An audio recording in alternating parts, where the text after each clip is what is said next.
сиздер құрметті ата-аналар, ұстаздар, мына бастауышты бітіруші буын қыздарымыз,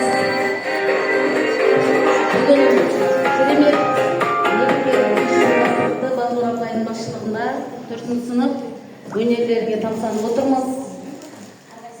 Өнерлерің мен білімдерің, тәрбиелерің қатар жүрсін. Болашақта әке-шешелердің үмітін ақтайтын, ұстаздардың берген біліміне тек алғыс алып келетін үлкен азаматшылар болыңдар.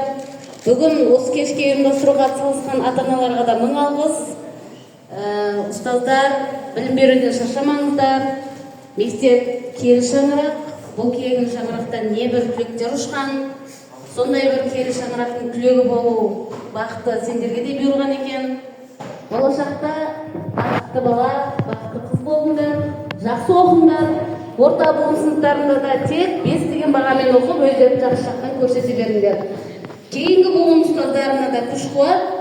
Мынау Балнұр апайы ұшырып жатқан шәкірттерді ары қарай өздеріңіз тәрбиелеп, жетпеген жерін жеткізіп, толмаған жерін толтырып, Құдай қаласа өмірге тәрбиелеп бересіздер деген үміттеміз. Барлығыңызға рахмет.